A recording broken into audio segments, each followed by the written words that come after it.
l'électrification des usages, anticiper les enjeux 2026 et à venir. Un grand merci à Formapélec pour cette co-organisation, cette conférence. Merci à vous. C'est un peu, on l'avait fait un peu le même style l'année dernière, hein, mais sur d'autres enjeux puisque les enjeux évoluent d'année en année. Même si là on est sur une tendance de fond, hein, l'électrification des usages, mais on va en parler. D'abord, faisons un petit tour de table de présentation. Christophe, allez. Oui, donc bonjour à tous. Christophe Lepelletier, je suis directeur du développement commercial et de la communication chez Formapélec. Yannick. Bonjour à tous, donc Yannick Goulu, donc je suis responsable commercial au niveau national chez Formapélec. Très bien, et Michel. Donc bonjour à tous, je suis Michel Joria, je suis le directeur général du CERS. Voilà, merci. C'est bien parce qu'on a les représentants de la formation, les représentants du CERS, donc des entreprises. Donc on va avoir une vision holistique là du sujet. Michel, est-ce qu'on peut nous donner les raisons de cette dynamique? Pourquoi est-ce qu'on va avoir plus 25% de consommation en 2035? C'est parce qu'on massifie l'électrification? Tout à fait, c'est parce qu'on est en train de préparer le grand voyage vers l'électrification de notre économie. Et ce grand voyage, il va correspondre à, on pourrait appeler ça la troisième électrification de la France. La première électrification, c'est au début du siècle dernier, hein, c'est Paris, les villes lumières, etc. La deuxième électrification, c'est le programme nucléaire et tout ce qu'il a permis de faire dans les années 70. Et la troisième électrification, c'est on va chercher les usages, donc dans les bâtiments, dans nos déplacements, dans la mobilité, dans l'industrie, qui sont aujourd'hui couverts par des énergies fossiles, donc le gaz et le pétrole, et qu'on va progressivement remplacer, lorsque c'est efficace et économiquement viable, par de l'électricité décarbonée. Puisque la France a un atout majeur, hein, puisqu'elle a une grande quantité d'électricité décarbonée à un prix très compétitif. Et l'idée, du coup, c'est d'aller chercher progressivement ces usages dans la mobilité, dans l'industrie, pour notamment les remplacer par de l'électricité décarbonée. Et ça, c'est donc la trajectoire qu'a tracée RTE dans ses scénarios aux horizons 2030 et 2035, d'où les fameux 25% que vous évoquiez tout à l'heure.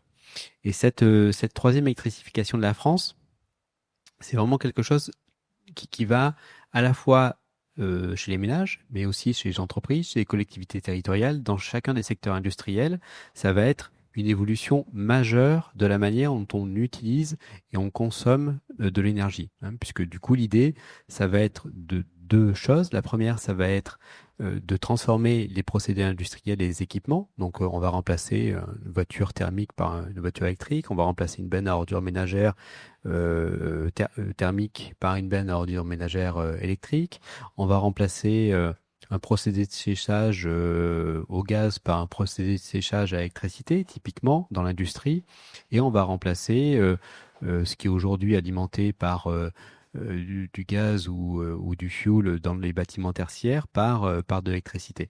Donc tout ça, ça va se faire à un rythme qui va faire que, alors qu'aujourd'hui l'électricité représente à peu près 27% de la consommation d'énergie en France, dans 25 ans, donc en 2050, la part de l'électricité dans notre consommation d'énergie passera de 27% aujourd'hui à 50 à 60%.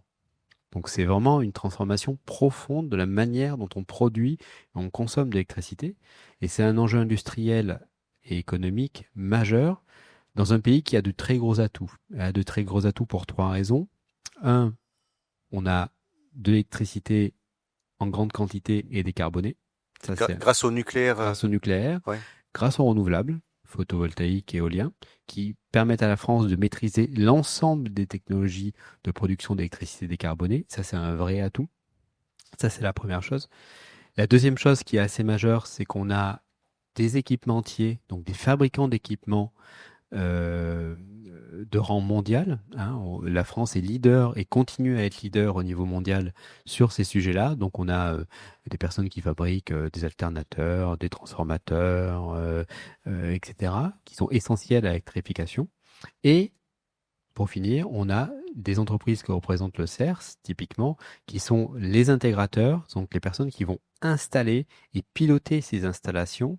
Et on a à la fois un tissu économique qui se caractérise par des leaders mondiaux, qui sont premier au niveau mondial ou dans le top 10 au niveau mondial, et en même temps un tissu très fin d'ETI implantés localement qui vont permettre de garantir des retombées locales très très fines de toute cette politique d'électrification, à la fois d'un point de vue industriel et création d'emplois locaux. Voilà, donc là on pose le sujet. Merci Michel. Alors Yannick, si on regarde, vous êtes en contact avec les entreprises parce qu'il faut des hommes et des femmes derrière hein, pour déployer cette électrification.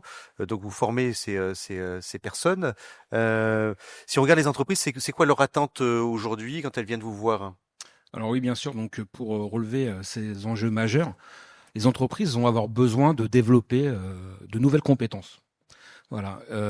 Donc nous, Format Pélec, on est tous les jours à l'écoute des entreprises, hein, donc des PME, des TPE, des grands groupes. Hein. Et donc nous, notre volonté, hein, c'est de dispenser des formations qui soient reconnues, qui soient agréées et qu'elles soient certifiantes. Le tout avec beaucoup de travaux pratiques. Ça, c'est c'est vraiment notre ADN.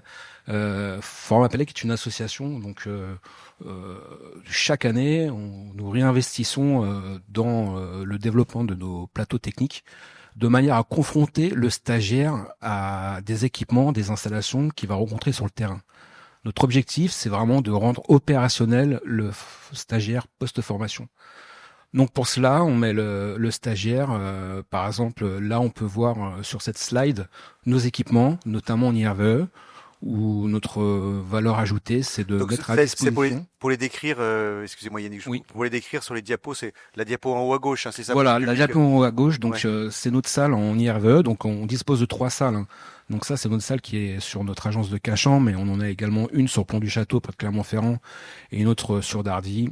Ouais. Donc voilà, les stagiaires donc disposent d'une multitude de bornes multimarques. Donc ça c'est très intéressant, parce qu'ils sont confrontés aux différentes marques qu'ils vont rencontrer sur le marché. La même chose au niveau du photovoltaïque. Hein, voilà, on est vraiment sur sur des vrais équipements qu'ils vont rencontrer sur le terrain, différents types de panneaux, différents types de toitures, différents types d'onduleurs, différentes marques représentatives du marché. Mais également voilà sur tout ce qui est data center, stockage de l'énergie. Voilà, on leur a mis à disposition pareil trois plateaux techniques sur les sites de Cachan et sur le site de Dardy en formation de batterie d'accumulateurs stationnaires. Mais également pour des habitations toutes simples, hein, que ce soit en basse tension ou haute tension, on les confronte vraiment à des vrais équipements, des vraies installations. Là, on peut voir, hein, donc on a des vrais cellules haute tension où ils vont maniper, ils vont entretenir ces différents postes. Voilà. Donc elles attendent vraiment des travaux pratiques de haute qualité sur des installations relatives à la réalité du marché et surtout des installations conformes, reconnues et agréées. Elles attendent aussi de la proximité. Aujourd'hui, pour une entreprise, c'est compliqué aussi d'envoyer ses salariés en formation. Donc, on s'attache à développer, lorsque bien sûr les conditions s'y prêtent, des ateliers mobiles qui nous permettent de former les salariés sur tout le territoire, notamment en IRVE, donc en infrastructure de recharge de véhicules électriques, sur les installations niveau 1 et 2, mais également sur la maintenance, mais également sur du photovoltaïque. Voilà, donc on dispose de 3 ateliers mobiles où on forme des installateurs en PV sur les différents types d'agréments qui Voilà. sont représentatifs du marché. Voilà, donc là on voit les attentes des entreprises effectivement. Grosso modo, pouvoir être dans la vraie vie, si j'ai bien compris, avec sous tout type de matériel qu'ils vont rencontrer dans les types de bâtiments dans lesquels ils vont être confrontés ou les industries. Alors, on s'est dit en préparant cette conférence, c'est que on allait vous parler de 3 sujets, cher public, parce qu'on pense que c'est les sujets à ne pas louper en 2026. Et d'ailleurs, je suis content parce qu'il y en a un nouveau qu'on aborde, hein, qu'on n'avait jamais abordé jusqu'à maintenant. Et on va l'aborder par séquence, hein, donc on va faire 3 séquences. Un sur les data centers, ensuite on va parler du photovoltaïque, et ensuite on va parler de la recharge de véhicules électriques. Donc ça c'est le photovoltaïque et la recharge des véhicules électriques, c'est des sujets dont on parle, hein, qui sont connus. Data center, c'est un peu une nouveauté, et on va les aborder par séquence. Alors, pour commencer, parlons des donc data center. Michel, je crois qu'on d'ailleurs on a une diapo. Est-ce que on peut faire un état des lieux, et puis on va le faire en écho avec vous, Michel, qui allez faire un état des lieux de chacune des sujets en termes de marché, hein, d'enjeux, notamment pour les électriciens qui nous écoutent. Et puis ensuite, vous, Format Pélec, vous allez répondre en écho sur c'est quoi les formations pour pouvoir répondre à ces marchés. Donc effectivement, le marché des data centers est un marché qui commence à devenir important, hein, en France et en Europe.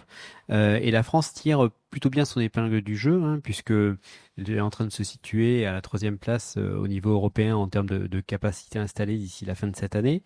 Donc au 31 décembre 2024, on avait à peu près 714 mégawatts de puissance installée en data center, et on sera d'ici 2030 à 2,3 gigawatts.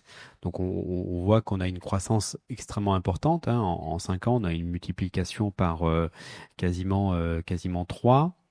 L'autre centrale nucléaire, c'est combien de... C'est combien? C'est entre 900 et 1300 mégawatts.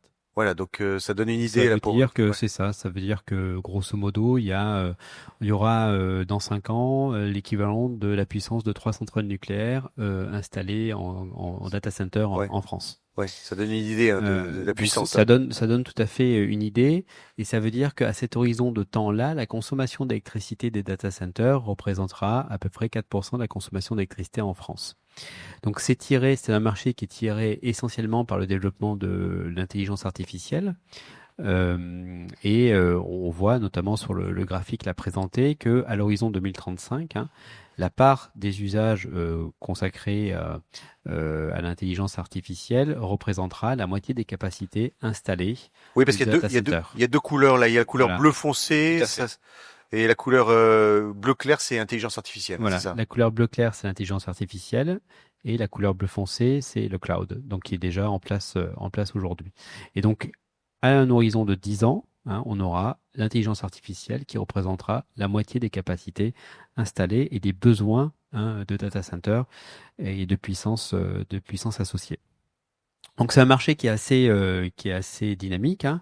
Sur les 5 prochaines années, lors du sommet de l'IA piloté par le président de la République, il y a un investissement de 109 milliards d'euros qui a été annoncé. Donc c'est considérable. Et à l'intérieur de ces 109 milliards d'euros, on aura à peu près 16 milliards d'euros qui sont dédiés à des projets d'infrastructure, donc en fait tous les équipements nécessaires à l'installation des data centers. Donc on est sur un marché qui est important, donc sur lequel il va falloir avoir des bras, hein, j'allais presque dire, et puis des personnes qui sont formées à ça. Et donc il va falloir que l'on recrute des personnes, et il va falloir du coup qu'on forme ces personnes, d'où 2 sujets qui sont importants. Premier sujet, avoir la visibilité, hein, sur ces capacités et ces investissements. Ça, c'est la première chose. Et la deuxième chose, c'est la rapidité avec laquelle ils vont se concrétiser. D'où notamment, hein, le lancement de 2 choses qui sont importantes. La première chose, c'est une procédure de fast track pour le raccordement, donc de raccordement rapide développé par RTE pour attirer les investisseurs sur le territoire national et faire que lorsqu'ils ont donné leur décidé des investissements, ils puissent être raccordés rapidement au réseau de transport notamment. Donc ça, c'est la procédure fast track de RTE annoncée au sommet de l'IA. Et la deuxième chose qui est importante, c'est la sécurisation du foncier, parce que du coup, pour des data centers, il faut trouver du foncier. Et donc là, c'est des appels à manifestation d'intérêt, hein, notamment qui ont été lancés par EDF, pour mettre à disposition du foncier dérisqué près des installations de raccordement pour pouvoir rapatrier et attirer les investissements chez nous.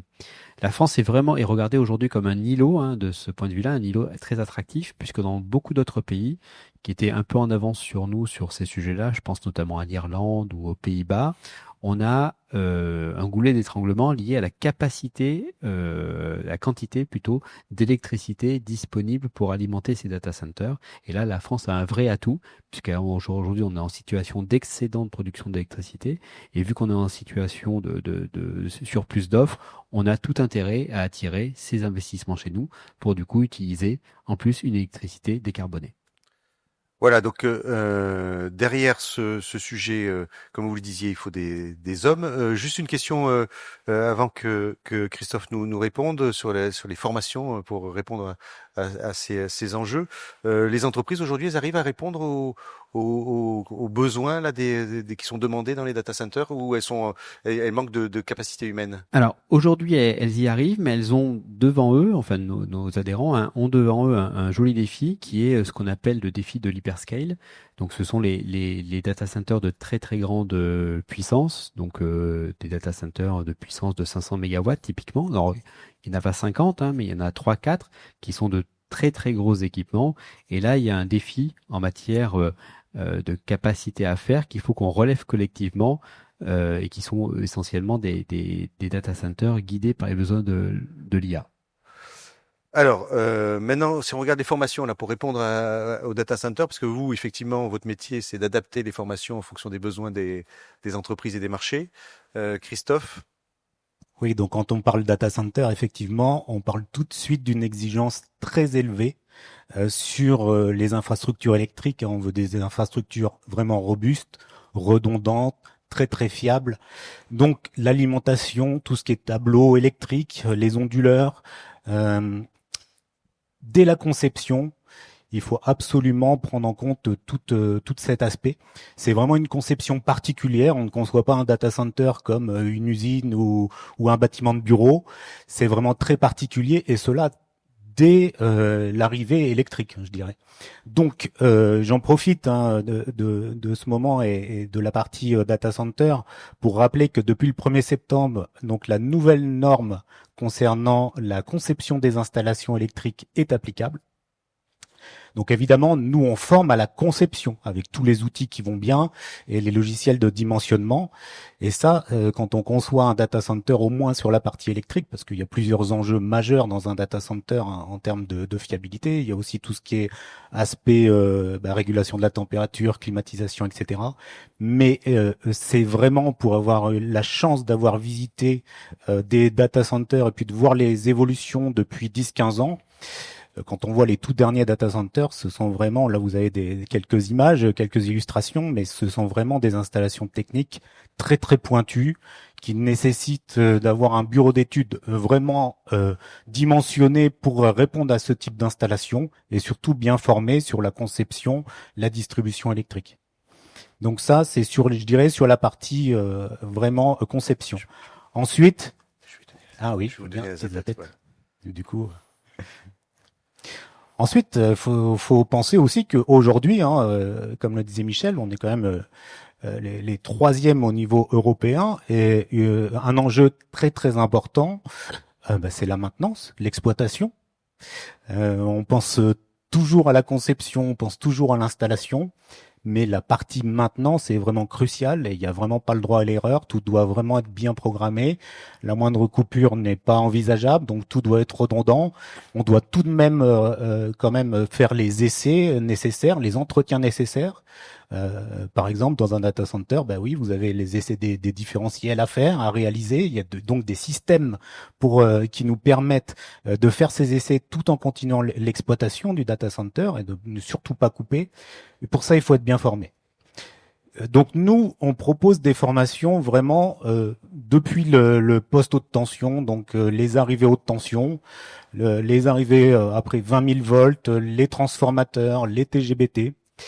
Et encore une fois, comme le disait Yannick, nos installations, d'ailleurs à droite c'est une photo les deux photos sont des photos de cachants d'un des centres de formation, mais nous avons des installations réelles qui sont alimentées, alors je vous rassure, pas en 20 000 volts, mais elles sont alimentées, et ce qui permet d'avoir tous les indicateurs comme dans la vraie vie, d'avoir les cellules identiques. On a différents types de cellules, différentes marques de cellules, et on va vraiment apprendre aux stagiaires à maintenir. Donc ils vont démonter la cellule, ils vont faire tous les graissages, tout ce qu'on a à faire, dépoussiérage des cellules, remonter les cellules, remonter les disjoncteurs. Donc vraiment, c'est une formation chez nous qui est sur 5 jours, qui est vraiment très appréciée.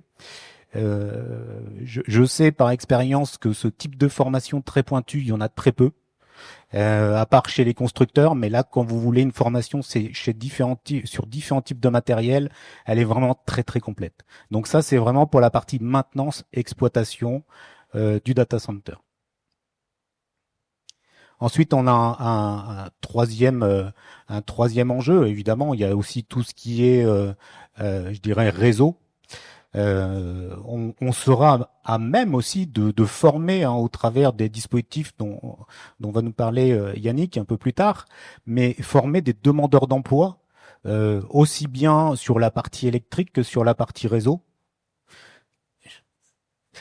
Donc, on a aussi toute la partie sécurité. Et évidemment, c'est obligatoire partout dans toutes les entreprises, mais dans un data center, c'est encore plus important. On n'a pas le droit à l'erreur. C'est-à-dire que non seulement il y aura le risque électrique, mais il y aura aussi le risque d'une mauvaise manipulation.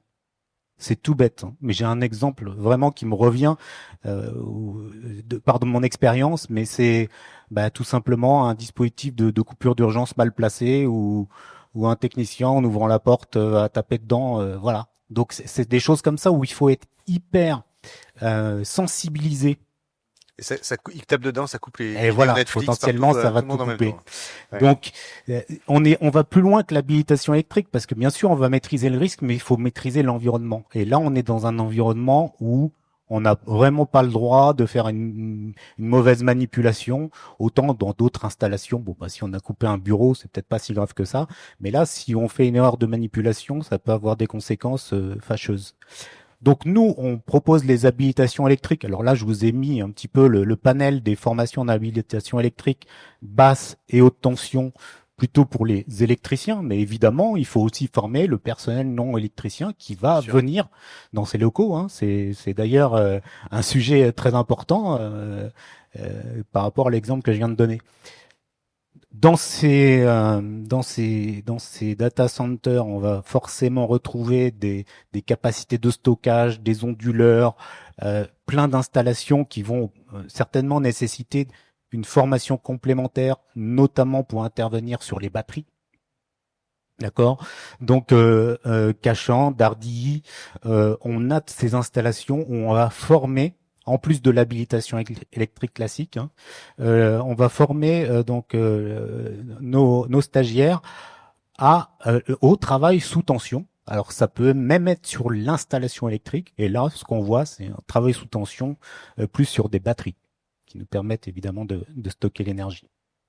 Donc là aussi, c'est un formateur qui est en démonstration, et puis une salle pédagogique où le principe chez Formapelec, c'est de toute façon, vous avez un sujet. Donc dans cette salle, vous allez avoir toute la partie installation et on fait aussi la partie théorique dans la même salle. C'est-à-dire que quand j'ai un stagiaire VE, je vais pouvoir faire la partie théorique et tout de suite illustrer par la pratique les propos théoriques. Donc ça, c'est quand même un avantage sur nos différents stages où on essaie de dupliquer cette organisation. Donc oui, je parlais de réseau tout à l'heure, hein, donc ça aussi, évidemment, au niveau de la fiabilité. Alors nous, on va être plus parler du réseau fibre optique, des compétences en réseau, des recherches éventuellement de panne, de la maintenance aussi. Nous, on a beaucoup formé de techniciens sur le déploiement de la fibre optique. Donc au travers de dispositifs vraiment pour les demandeurs d'emploi très efficaces. Maintenant, on forme beaucoup plus sur les mesures et la maintenance, puisque le réseau, en tous les cas, est déployé. Je parle du réseau FTTH. Mais pour les réseaux d'entreprise, pour les data centers, on a aussi ces formations qui fonctionnent très très bien. Est-ce qu'on a une tendance aujourd'hui d'avoir des gens qui se spécialisent par sujet, parce qu'on j'imagine pas un électricien qui va faire tous les sujets dans le data center. C'est plutôt des personnes qui sont spécialisées sur une techno. Alors je vois Michel qui donne vite de la tête. Oui, si on reste sur le sujet du data center, on va quand même avoir des techniciens qui maîtrisent l'environnement global. Ouais. Et c'est ce qu'on va leur demander. Ouais. C'est-à-dire que dans le rappel d'offres peut-être de la maintenance, on va aussi bien parler des installations électriques, que de systèmes de régulation de température, de climatisation, que tous les systèmes techniques en fait du data center. Ouais. Maintenant, nous, ce qu'on voit aussi, pour faire le parallèle, on voit évoluer nos stagiaires. Ouais. C'est-à-dire qu'on les a vu évoluer, par exemple, de la pose de fibre optique, pour même certains sur la pose des compteurs Linky. Et on les voit évoluer vers la pose d'infrastructures de recharge véhicules électriques, voire de panneaux photovoltaïques. Là, ça reste sur des petites installations entre guillemets. Ouais. Quand on parle data center, on est très grosse puissance, on est très grosses installations très techniques et c'est un métier. Pour moi, c'est un métier. Donc des gens très spécialisés sur ces sujets-là, Michel. Hein. Oui, complètement. Des gens très spécialisés, notamment du fait des contraintes d'exploitation qui étaient évoquées, qui sont extrêmement strictes. En fait, il y a pas droit à l'erreur, il n'y a pas droit de coupure, sinon les pénalités sont extrêmement élevées pour les personnes qui ont soit réalisé les travaux, soit qui maintiennent, soit qui exploitent le data center. Donc il y a une exigence de fiabilité extrêmement forte, ça c'est la première chose. Ce qui fait qu'en fait, effectivement, on a plutôt des personnes bien qualifiées, extrêmement qualifiées, expérimentées dans la conduite de ce type de projet qu'on voit sur ces marchés-là. Ça, c'est la première chose. Et la deuxième chose qui est importante, c'est que dans le marché des data centers, il y a un segment de marché qui se développe, qui est encore plus spécifique, qui est le segment des hyperscales, qui est le gros segment, donc les fameux data centers pour l'IA à plus de 500 mégawatts. Et là, pour le coup, on a un niveau d'exigence encore supplémentaire, un niveau de complexité du projet encore supplémentaire qui demande effectivement des personnes très formées et très entraînées à ce type d'installation et de familiarité avec ces équipements. Oui, là, presque il faut la centrale nucléaire adossée au data center. Quand on voit 500 mégawatts, c'est presque ça. Alors, non, on n'est pas là. Néanmoins, on voit notamment du côté des États-Unis refleurir des programmes nucléaires dédiés à l'alimentation des besoins pour les data centers tirés par l'IA, sachant que de ce point de vue-là, les États-Unis sont un marché très spécifique, voilà, qui n'est pas tout à fait pareil que le marché européen et le marché français. Alors, le premier sujet. Donc maintenant, on va aborder le deuxième sujet pour vous qui nous écoutez, cher public, sur les enjeux 2026. On va parler ENR. Tout à l'heure, j'ai dit photovoltaïque, mais j'étais un peu étroit dans ma vision. ENR, donc c'est photovoltaïque et éolien. Est-ce qu'on peut faire un état des lieux, la même idée du marché, de la dynamique de ce marché, et puis ensuite on verra les formations qui sont adoptées. Ouais. Donc effectivement, on a deux marchés du côté des ENR électriques. Donc on a le marché du photovoltaïque et le marché et ses différents segments, grands projets, petits projets, toiture, ombrière, etc. Et puis le marché de l'éolien qui se décompose entre l'éolien terrestre et l'éolien en mer.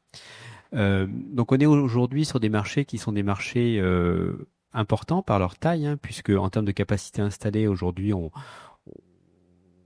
avoisine à peu près les 25 gigawatts de puissance installée de solaire, tout type sol, toiture, ombrière, et 24 gigawatts d'éolien terrestre installés en France et 1,5 gigawatts d'éolien en mer. Donc on est sur des marchés qui sont des marchés de taille importante, qui demandent une compétence en matière de maintenance, puisque quand une éolienne ou des panneaux solaires sont installés, c'est pour plusieurs dizaines d'années, 25-30 ans. Donc il faut maintenir ces exploitations pour qu'elles puissent produire en toute sécurité. Ça, c'est la première chose. Et ensuite, on a un marché additionnel qui se situe à peu près entre 1,2 et 1,5 gigawatts par an pour l'éolien terrestre. Oui, c'est pas neutre. Ouais. C'est pas neutre. Ouais. C'est l'équivalent de 3 hyperscales quelque part. Et pour le photovoltaïque, on est autour de 3 à 4 gigawatts par an. Donc pareil, on est sur des marchés aujourd'hui qui se développent à peu près à ce rythme-là et qui vont continuer à se développer à ce rythme-là au cours des 10 prochaines années, notamment parce que on a des besoins liés à l'électrification et il faut qu'on aille chercher ces énergies fossiles qui représentent encore aujourd'hui 60% de notre bilan énergétique. Donc pour faire ça, on a évidemment besoin d'électriciens. On a besoin de gens qui sont formés pour installer les éoliennes, les raccorder au réseau, installer les panneaux photovoltaïques, les raccorder au réseau, les exploiter et les maintenir dans le temps, et surtout s'adapter à tous les environnements et les conditions autour de ces parcs. C'est-à-dire que quand on installe des modules photovoltaïques, il faut des personnes qui sont capables de les installer s'ils sont au sol, s'ils sont au-dessus de cultures, s'ils sont sur des toits, s'ils sont sur des ombrières, etc. Donc avec des spécificités techniques qui sont différents, et donc avec des besoins de plateaux techniques aussi différents et des environnements de mise en œuvre qui sont différents. Et exactement pareil pour l'éolien, parce que quand vous installez une éolienne terrestre, vous n'êtes pas tout à fait dans le même environnement que quand vous installez une éolienne en mer. Et là, pareil, il faut, du point de vue électrique, être habilité et être formé à ces différents environnements de travaux. Et c'est là où, du coup, les parcours de formation proposés par Format Pélec permettent d'avoir des installations ONR construites, installées, maintenues et exploitées en toute sécurité. Voilà, donc on voit un marché très dynamique et également.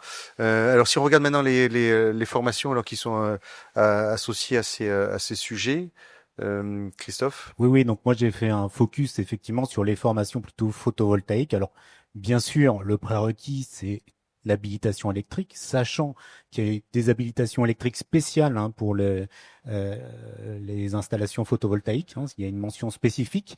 Mais dans tous les cas, dans les dernières conférences, on a déjà parlé des agréments formation, que ça soit Qualifelec ou Quali2NR, qui permettent d'avoir aussi pour Quali2NR la mention RGE qui est quand même très importante. Et donc on a différents stages de conception qui fonctionnent très très bien. Depuis le début de l'année, je vous cache pas que l'activité photovoltaïque formation en France, elle a eu des difficultés.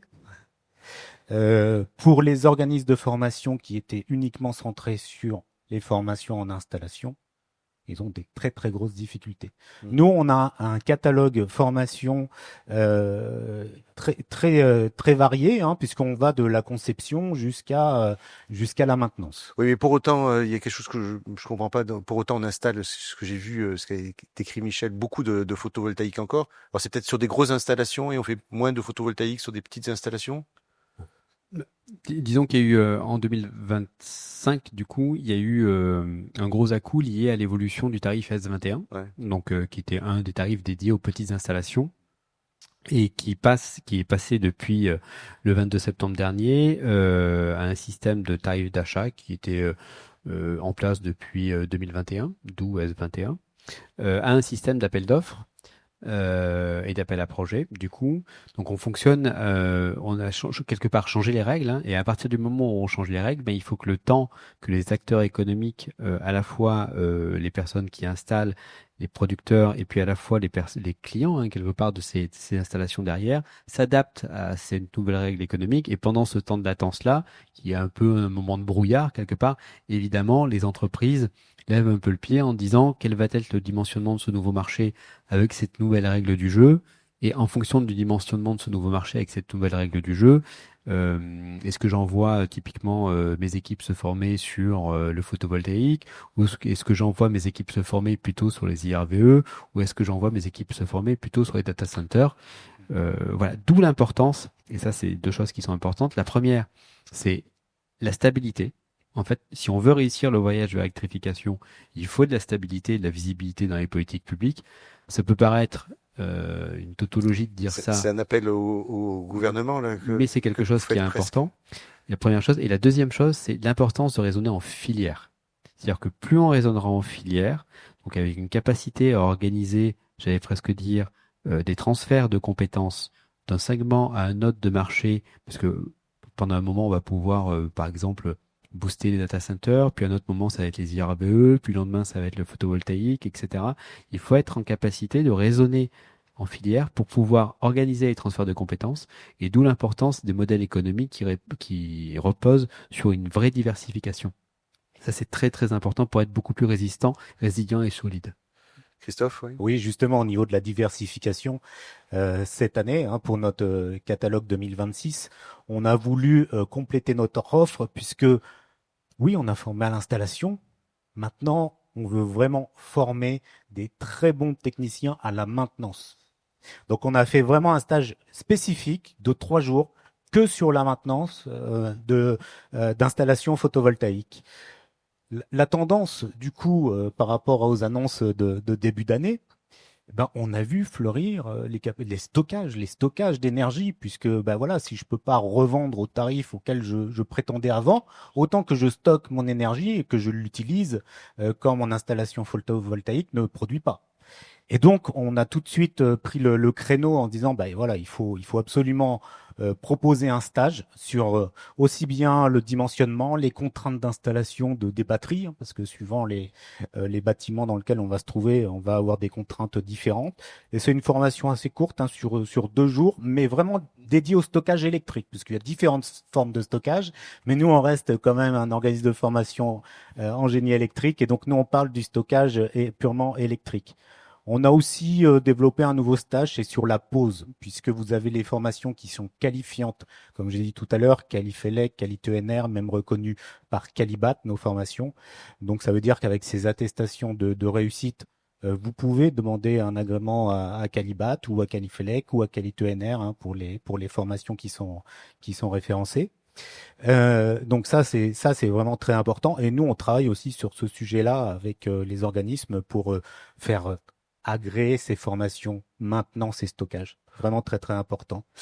J'ai pas pu encore mettre la photographie, mais cet été on a fait un gros chantier à Cachan. On a fait plusieurs chantiers, comme disait Yannick, on réinvestit tous les ans pour être au plus proche de la réalité. On a installé plus de 100 kW de panneaux solaires sur notre agence de Cachan, avec une contrainte, c'est qu'on est tout près de l'ESTP, donc c'est une zone classée. Mais du coup, on en a tiré un avantage, c'est-à-dire qu'on a fait 2 types de toitures. Sur la toiture tuile rouge d'époque, aujourd'hui, on a des panneaux intégrés, vraiment magnifiques. De la rue, on voit pas que ce sont des panneaux solaires. D'accord. Et sur le toit terrasse ou de la rue, les panneaux sont invisibles. On a une installation classique, hein, de panneaux. Cette installation, elle a été conçue pour la formation. C'est-à-dire que non seulement nous, on va l'exploiter, mais il y a toute une partie qui va pouvoir servir. On a dédié un espace sur la terrasse pour la formation vraiment concrète, avec une communication directe avec la salle de formation. Toujours la même logique. Et du coup, des contraintes dans la conception, c'est-à-dire qu'on a ramené toutes les installations techniques électriques dans un seul local. Toujours pareil, l'esprit pour le stagiaire, le formateur. On va pouvoir comme ça, visuellement, concrètement, voir une installation en exploitation et travailler sur une partie. Voilà, donc là on est dans la vraie vie puisque on est en exploitation et puis vous produisez l'énergie. Alors pour ceux qui ne connaissent pas le STPC, École spéciale des travaux publics, qui est à Cachan, site classé, donc vous avez eu affaire, j'imagine, aux architectes des bâtiments de France. Oui, mais voilà, on a trouvé une bonne solution voilà, vous avez qui convient à tout le monde. Eu affaire, hein, en tout cas discuter avec, qui sont aussi nos amis, les architectes de bâtiments de France qui préservent le patrimoine en France. Alors maintenant, dernier sujet, on voulait sur le tour d'horizon, c'est la recharge de véhicules électriques. Là aussi, on a un marché qui est dynamique puisque c'est 2035, je crois, la fin de la vente de véhicules thermiques, Michel. Ok, donc effectivement, donc un marché tiré par l'électrification du parc de véhicules. Donc dans les faits, c'est un marché qui a véritablement décollé en 2020 en France, hein. On le voit bien sur le graphique. C'est un marché qui a une croissance entre 40 et 50% par an entre 2020 et 2024. Et entre 2024 et 2025, on a fait une croissance de 21%. Donc aujourd'hui, donc c'est une croissance qui reste tout à fait honorable, hein, 21%.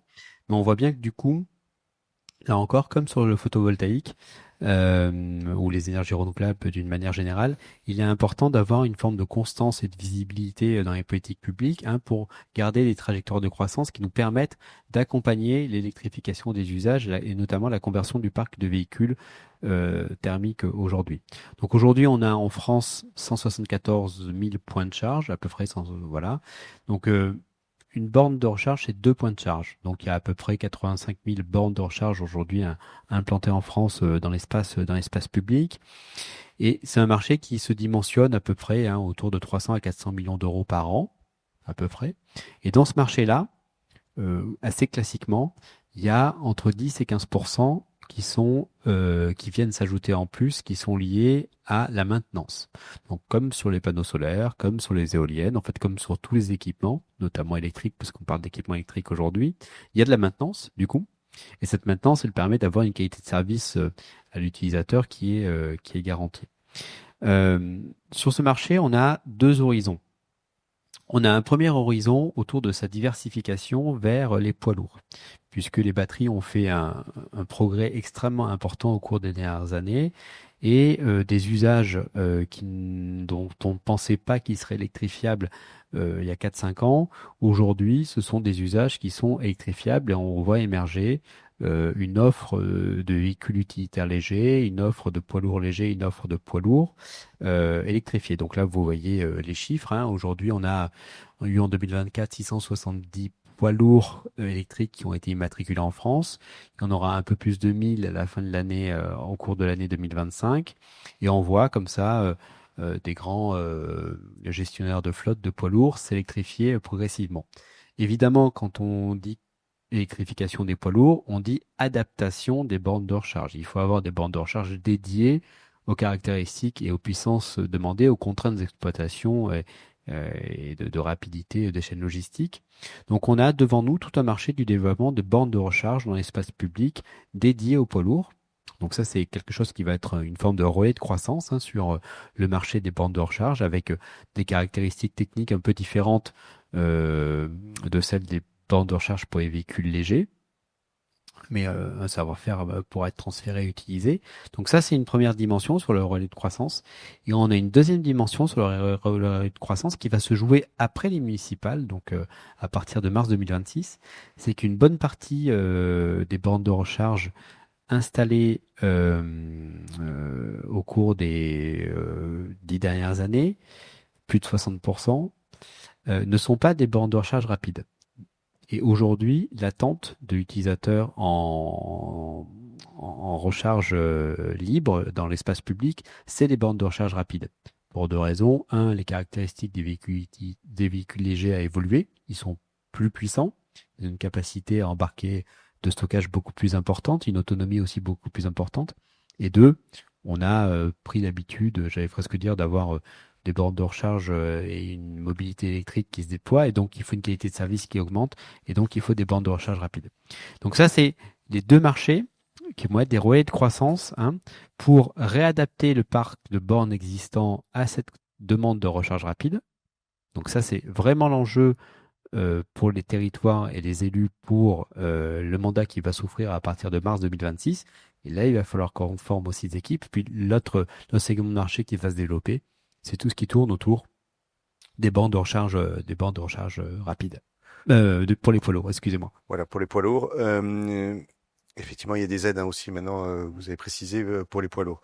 Alors, si on regarde maintenant les formations IRVE, oui, qui sont et puis les besoins des entreprises autour de ces formations. Mais c'est vrai que je rebondis sur la partie poids lourd. Il y a aussi tout ce qui est engin de chantier, où nous, on a là en Île-de-France, on a un beau terrain de jeu, puisque ce qui nous manquait à Cachan, c'était vraiment le terrain où on a pu faire un réseau aérien pour faire des formations de travaux sous tension, mais on a aussi de la place.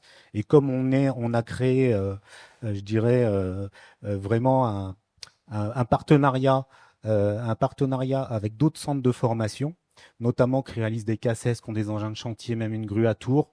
On réfléchit effectivement à apporter ces formations pour les poids lourds, pour les engins, puisque effectivement le besoin commence à se faire sentir d'une manière même pressante. Voilà. Là, on reste. Pour nous, le pic était vraiment en 2022, parce qu'en 2022, on parlait vraiment installation. D'accord. Donc sur le pic en formation, donc on a vu le graphique de déploiement, mais nous le pic est cohérent et c'était en 2022. Après, pour nous, il y a eu un petit tassement en tant qu'organisme de formation, mais depuis juillet 2024, donc Formapelec, on a été le premier organisme de formation qualifié par Qualifelec, donc pour faire des formations maintenance niveau 2, niveau 3. Donc niveau 3, les plus grosses bornes en courant continu. Donc voilà, donc là on est quand même dans une technologie avec des bornes qu'on peut retrouver déjà sur les aires d'autoroute, effectivement, qui sont très puissantes déjà. Et donc on va effectivement vers la partie poids lourd, voire engin de chantier. On a aussi des bornes de recharge maintenant mobiles. Il y a aussi cet aspect-là qui est arrivé. Bah oui, demain je dois le recharger mon engin sur un chantier. La borne de recharge mobile. Donc il y a quand même beaucoup de technologies qui font évoluer les choses. Encore une fois, c'est l'image, oui, comme on disait, des énergies renouvelables et en particulier du photovoltaïque. C'est-à-dire que on va avoir des formations installation en fonction du niveau de la borne. Hein. Niveau 1, c'est la borne toute simple, qui n'est pas communicante, hein, qui est en alternatif. La niveau 2, c'est celle qui va être communicante.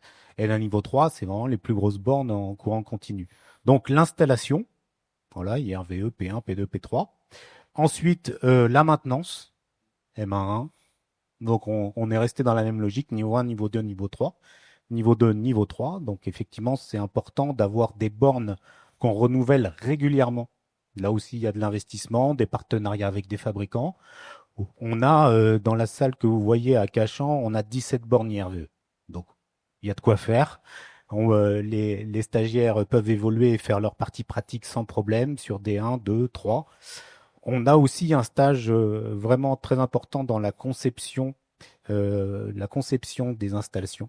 Ça, c'est l'IRVE étude qui est aussi une qualification. Hein. Alors là, j'ai mis Qualifelec, mais en fait, on a Qualifelec, on a Recharge Elec Plus de Quali-ENR, on a AFNOR.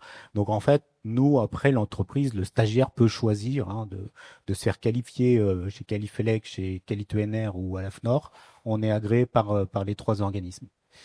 On fait aussi à Changy, comme je parlais d'un terrain de jeu, une formation donc photovoltaïque chantier, IRVE chantier. Donc IRVE chantier, parce qu'on a la problématique de l'installateur qui s'est retrouvé pour la première fois à poser ses bornes et dire ah oui mais en fait il n'y a pas que d'électricité. Il y a du génie civil, il y a ça, comment je fais mon massif, où je pose la borne. Et donc on a écouté, on est très proche des clients, donc on a ces retours assez fréquemment, et donc on leur propose maintenant une formation complète où bah voilà, ils ont un chantier à réaliser de A à Z en 5 jours, bien sûr avec des apports théoriques. Voilà, donc merci Christophe là sur la partie IRVE. On a abordé ces 3 sujets. Bon, il nous reste quelques minutes. On a dit qu'on allait maintenant parler ensemble sur la partie évolution des besoins de l'entreprise. Alors la question que je voulais vous poser, Michel et Yannick, là Yannick, on vous a pas encore trop entendu, mais ça va venir. C'est finalement les entreprises qu'on comprend, c'est qu'il y a des marchés, il faut qu'elles fassent des transferts de compétences en fonction elles ont les moyens humains, pas toujours. Il faut qu'elles sachent faire des transferts de compétences sur ces différents marchés, donc il faut qu'elles adaptent les savoir-faire en fonction de ces marchés. Donc vous parliez de travailler en filière, hein, et donc est-ce que déjà peut-être Michel, pour commencer, c'est en termes de ressources humaines, ça impacte pas mal de choses sur les entreprises. Peut-être juste avant de répondre à la question, moi je trouve que la table ronde là qu'on est en train de faire, elle illustre vraiment quelque chose qui me semble être un vrai atout en faveur de l'électrification, c'est qu'on a un appareil de formation qui est à l'écoute des besoins. Ça, c'est vraiment quelque chose qui est extrêmement important. Ça a été très bien démontré. On regarde les infrastructures qui arrivent, donc on se dit, bah, tiens, il y a des besoins sur les data centers, il y a des besoins sur les IRVE, paf, on adapte l'appareil de formation. On a construit ces installations, elles demandent de la maintenance, on adapte l'appareil de formation. On a des entreprises qui nous disent, tiens, bah, en fait, quand j'arrive, j'ai pas que de l'électricité à faire, j'ai un peu de génie civil, bam, on adapte l'appareil de formation. Ça veut dire que, déjà, au moment où on est en train de parler aujourd'hui, si on fixe un cap clair en matière d'électrification des usages, on a toute une filière économique qui est capable de répondre et qui est capable de répondre avec de la fiabilité.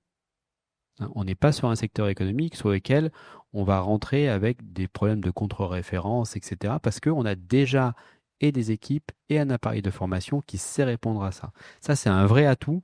Ça veut dire qu'on a, j'allais presque dire, la première étape de l'électrification qui est sécurisée parce qu'on sait qu'on a un appareil, des compétences, un appareil de formation qui va nous permettre de répondre avec fiabilité. Ça, c'est un vrai gros atout. Ceci étant dit, on a dans les entreprises, du coup, des besoins qui évoluent. Alors, la première chose, c'est que les entreprises du CERS, et donc notamment les entreprises du génie électrique, elles ont 2 caractéristiques. La première, c'est que elles investissent à peu près 2 fois plus que la moyenne des entreprises en matière de masse salariale dans la formation de leurs salariés. La moyenne, c'est à peu près 2,5, tout secteur confondu. Nous, on est à 4,4% de la masse salariale investie dans la formation parce qu'on a compris que les métiers d'électricité demandaient une technicité fine pour garantir une vraie fiabilité. Donc ça, c'est un vrai point important et ça se traduit dans le pourcentage de salariés et le nombre d'heures qui ont suivi des formations, puisque en moyenne, en France, à peu près 50% des salariés suivent une formation sur une année. Dans les entreprises du génie électrique et climatique, c'est plus de 75%. Et en termes de volume d'heures, on est aussi plus élevé, puisqu'on est à 25 heures, alors qu'on tourne plutôt entre 18 et 20 heures dans la moyenne nationale. Donc en fait, la technicité, la spécificité des métiers d'électricité fait que quand on aborde un marché, on l'aborde avec, j'allais presque dire, fiabilité et sérieux et avec un capital de formation important. Ça, c'est une caractéristique assez forte de ce secteur et je pense que c'est une caractéristique qu'il faut faire savoir bien plus qu'on le fait aujourd'hui parce que c'est gage de sérieux et de crédibilité. On doit avoir confiance dans les personnes qui interviennent dans le domaine de l'électricité parce qu'elles sont formées. C'est un gage de sérieux. Et en matière de tendance, dans les entreprises, on voit, j'allais presque dire, 3 choses. La première chose, c'est que notre grand enjeu qui est l'attractivité vers nos métiers. Aujourd'hui, on va lancer très prochainement, 2 minutes de pub, une campagne pour attirer vers nos métiers, une grosse campagne de com pour attirer vers nos métiers. On doit aller chercher en 5 ans 50 000 salariés. C'est considérable. Alors que quand on regarde les effectifs dans les bacs pro d'électricité en France, ils sont en chute. Il y a 20 ans, dans un bac pro classique, en métier d'électricité, il y avait 25-30 élèves. Aujourd'hui, on arrive péniblement à 12-15 élèves. Donc, le nombre de personnes qui se forment au métier d'électricité s'est réduit. Donc, on a un enjeu d'attractivité pour, du coup, ramener des jeunes, et des jeunes assez tôt, 15 ans, 16 ans, au moment où ils font leur premier choix d'orientation, vers nous. Et quand ils sont vers nous, il faut qu'on les fidélise en leur proposant un parcours professionnel dans la filière et dans les entreprises dans lesquelles ils sont. Donc ça, c'est un premier enjeu. Et toute la formation qui est tournée aujourd'hui accorde beaucoup d'importance au parcours d'intégration dans l'entreprise. Ça, c'est la première chose. La deuxième chose, c'est qu'on s'ouvre aux nouveaux outils. Donc, typiquement, alors là, on n'en a pas parlé, mais dans les métiers du ferroviaire, par exemple, c'est donc qui demandent de l'électricité, notamment pour les caténaires, l'alimentation des caténaires, etc. Il y a des choses assez incroyables qui sont faites avec l'IA, ce qui permet du coup d'apprendre en pratiquant, j'allais presque dire d'abord en sécurité, avant d'aller sur site ou sur des plateformes pour pouvoir du coup pratiquer sur du réel. Et la dernière chose qui est importante, c'est qu'on a en fonction de la culture de l'entreprise, parce que quand on passe un peu de temps, alors ça fait quelques mois que je suis dans ce secteur, mais quand on passe un peu de temps dans ce secteur, on se rend compte qu'il y a des cultures d'entreprise qui sont très différentes et liées à la géographie, à l'histoire des entreprises, qui est assez marquante. Et du coup, on a du côté des DRH une tendance et des boards des entreprises, une tendance à développer des académies pour, au-delà des formations techniques un peu génériques que l'on a notamment avec Format PEDEC, avoir quelques spécificités très liées à la culture d'entreprise qui sont ensuite des manières de se différencier, j'allais presque dire, sur le marché d'un point de vue concurrentiel. Et ça, c'est les 3 tendances que l'on voit. 1, donc parcours d'intégration, 2, recours à l'IA, et 3, transfert d'une culture d'entreprise pour se démarquer vis-à-vis de son concurrent. J'avais coupé mon micro. Justement, Yannick, vous avez mis en place, vous avez un outil dont vous disposez pour raccrocher des personnes et puis les refaire revenir dans les formations et fournir des collaborateurs, je dirais, clé en main. Est-ce que c'est ça le bon mot aux entreprises? Donc, tout à fait. Donc effectivement, aujourd'hui, la problématique pour une entreprise, c'est de recruter. Aujourd'hui, il n'y a pas assez de techniciens. Donc voilà, il faut rendre attractif les métiers. Donc nous, Format PEDEC, depuis maintenant 7 ans, on s'évertue à justement à proposer des solutions. Donc, il en existe beaucoup. Hein. On connaît des formations qui sont liées à l'apprentissage, des titres professionnels. Mais nous, on a décidé, on a pris parti de proposer des parcours de formation qui sont assez rapides via des dispositifs qui sont la préparation personnelle à l'emploi. Donc, qu'est-ce que c'est une préparation personnelle à l'emploi ? Ça permet justement à des demandeurs d'emploi de se réinsérer dans l'univers du travail et donc de mettre à disposition des personnels formés aux entreprises qui sont en attente de techniciens. Donc ce sont des formations qui durent 400 heures. On fait beaucoup d'informations collectives. On a une cellule à Formapélec qui est vraiment spécialisée dans ce domaine, qui fait beaucoup de réunions dans les missions locales, dans les agences de France Travail, dans les plis, de manière à pouvoir parler du métier et informer les demandeurs d'emploi qu'il y a des entreprises qui recrutent. Voilà. Donc il y a des prérequis, oui, effectivement. Voilà, donc il y a des prérequis. Donc il faut être majeur, bien entendu. Ouais. Il faut être demandeur d'emploi, donc inscrit à France Travail, être en possession du permis B, parce que ce sont des métiers qui demandent beaucoup de mobilité. Donc c'est un atout d'avoir le permis de conduire. Mais le principal prérequis, ça va être le savoir-être. Voilà. On fait beaucoup d'informations collectives, on fait beaucoup de séances de recrutement. Pour constituer une session, on fait des sessions de 12 participants. Pour constituer une session, on passe par 3 ou 4 informations collectives où on a environ une quarantaine de personnes.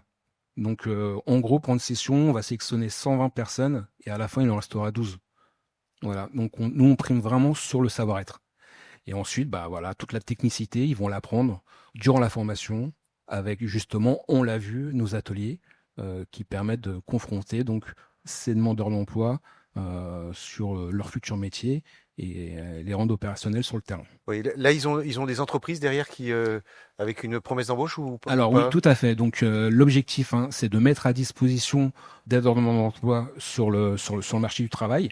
Donc ça, c'est pour la POC. Donc on est vraiment dans du recrutement massif. Mais on a également la POI, où là, c'est un peu différent. C'est une entreprise qui va nous faire part de son besoin. Oui.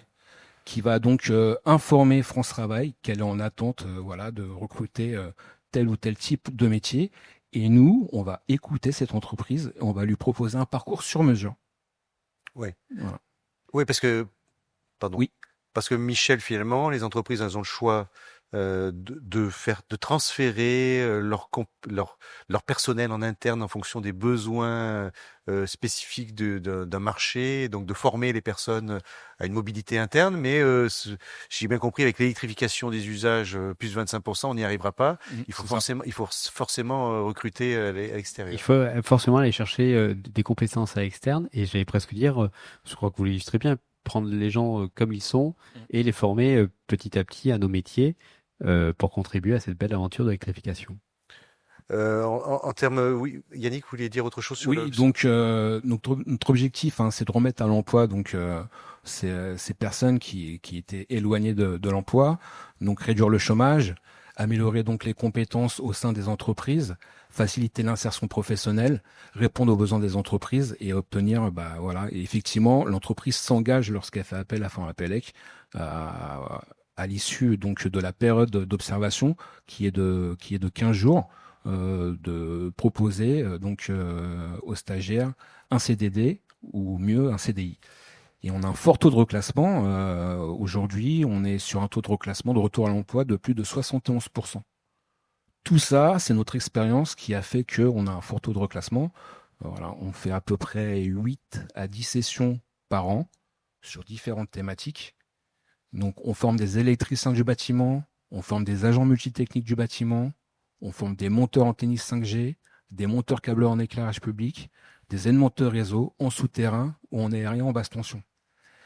Tout ça, je le rappelle, via des plateformes qui sont vraiment réelles, conformes à la réalité du terrain, mais aussi grâce à nos investissements, dont notre nouvelle antenne située à Changy-sur-Marne, où là on a pu reconstituer tout un réseau aérien qui nous permet de former des monteurs réseau aéro-souterrain. Et ça, aujourd'hui, il en manque beaucoup, parce que La base de la base, c'est quoi? C'est de reconsolider notre réseau de distribution publique.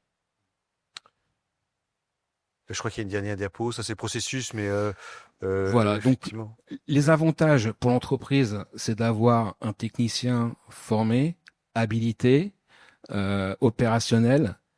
Et cette formation, elle est prise en charge par l'OPCO et le demandeur d'emploi, lui, est rémunéré par France Travail. Donc, on est dans un système de win-win. L'entreprise dispose de stagiaires, enfin, maintenant de techniciens formés et pour un moindre coût. Voilà. Si on veut le catalogue aussi, Christophe, on peut accéder dans la présentation et on va retrouver le catalogue. Ah oui. Donc, non seulement on peut, est-ce qu'on a sorti le catalogue 2026? Il est prêt. Donc, dans la présentation, également sur notre site internet, c'est vrai que Michel en a parlé. 2030, la France est face à un réel défi. Moi, je retiens aussi, parce qu'on forme les monteurs réseau, comme l'a dit Yannick, à Pont-du-Château, Clermont, Dardilly, Cachan maintenant avec Changy-sur-Marne. 27 000 et quelques monteurs réseau à former, 7 800 chargés d'affaires. On propose aussi des stages de management, de gestion de chantier pour les chargés d'affaires. Et surtout, on fait des formations sur mesure. On vous a présenté des formations catalogue, mais on est vraiment à l'écoute de nos clients et on peut monter pour des data centers ou d'autres sujets des formations spécifiques. Voilà. Donc ça, il faut venir vous voir pour ce sujet. Merci à tous les trois. Merci beaucoup pour cette présentation. Donc on va mettre